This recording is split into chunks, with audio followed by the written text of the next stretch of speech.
Let's talk about a coin that might be tucked away in a dusty drawer, waiting to surprise you, the 1988 Washington quarter. At first glance, it might look like any other quarter in your change, but believe it or not, this specific year hides a handful of quirks that seasoned collectors find absolutely fascinating. Stick around to discover why a quarter you've spent countless times at the checkout could suddenly become the star of your collection, especially if you know where to look and what to look for. Back in 1988, the United States Mint was churning out quarters at 3 facilities: Philadelphia, no mint mark; Denver, with a D; and San Francisco, bearing an S. These coins were part of the ongoing Washington Quarter series, a design that dates back to 1932. The obverse features our first president in profile, while the reverse shows the American bald eagle perched majestically. That eagle design had been around since the series' early days and would remain until 1998. Production was high, over 700 million quarters were minted in Denver alone, making most examples relatively common. Yet as any veteran collector knows, even a mass-produced coin can hide subtle variations that send its value soaring. When hunting for a valuable 1988 Washington quarter, there are 2 primary things to watch for: mint mark anomalies and die errors. Denver and Philadelphia minted specimens sometimes display doubling on George Washington's cheek or lettering on the reverse side. Known as a double die error, this happens when the die strikes the coin more than once with a slight misalignment. These doubling effects can show up as a faint secondary image on the date or in the words, United States of America.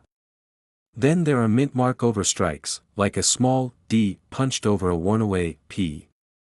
Compared to many other Washington quarters, these errors are hard to spot without magnification, but spotting one could be the difference between a few cents of scrap and a 5, or even 6-figure sale at auction. You're probably asking, how much could one of these really fetch? Recent auction records give us a clue. A near-perfect MS-67, mint state, Philadelphia double die from 1988 went under the hammer for around $2,500 at a specialized error coin auction last year. Meanwhile, an MS-65 Denver wide collar error sold for roughly $600.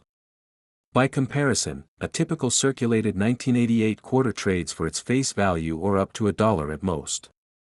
Those high-end figures come from top-tier grading and pronounced error features that make the coin story irresistible. Even collector fairs and online marketplaces list error specimens at premiums, sometimes 2 to 3 times higher than what raw, ungraded pieces go for. The takeaway? If you stumble across a quarter that looks a touch off, it's worth getting a professional opinion. Now, let's dive into a couple of lesser-known tidbits. One peculiar find involves a batch of 1988 S-proof quarters where the cameo contrast was so strong that the frosted devices looked as though they were floating against a mirror-like field. Collectors often refer to these as ultra cameo, and while they're not technically errors, their stunning visual appeal earns them a devoted following. On a different note, a handful of 1988 quarters with BIE die cracks on the reverse spelling out an accidental extra wing on the eagle have circulated into collections. These little idiosyncrasies give each coin personality. There's even a story of a hobbyist in Ohio who discovered a 1988 D quarter with a split planchet, resulting in 2 imperfect halves that still fit together, a true oddball that later sold for a few $100s because of its novelty alone. Of course, condition plays a monumental role in value. A heavily circulated 1988 quarter, with worn edges and a smooth, faded surface, might be worth exactly 25 cents.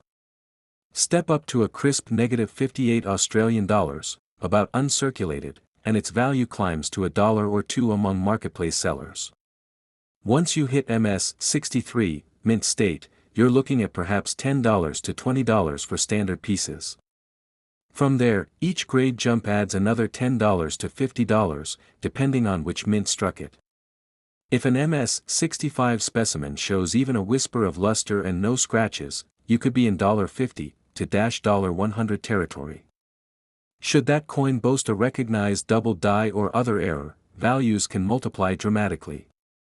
Proof coins from 1988, especially in the coveted PR-69 cameo condition, might sell for $20 to $30, with those ultra cameo examples occasionally doubling that price. To tie it all together, the 1988 Washington quarter isn't just pocket change, it's a ticket into the thrilling world of minor errors and subtle variations. Whether you're an experienced collector checking your registry set or a casual owner flinging change into a jar, take a second look when that shiny quarter emerges. A slight doubling effect, a distinctive mint mark anomaly, or an eye-catching finish could elevate an otherwise ordinary coin to a prized centerpiece. Next time you spot the year 1988, pause for a moment. That little quarter might be holding a bigger story, and a lot more value, than you ever realized.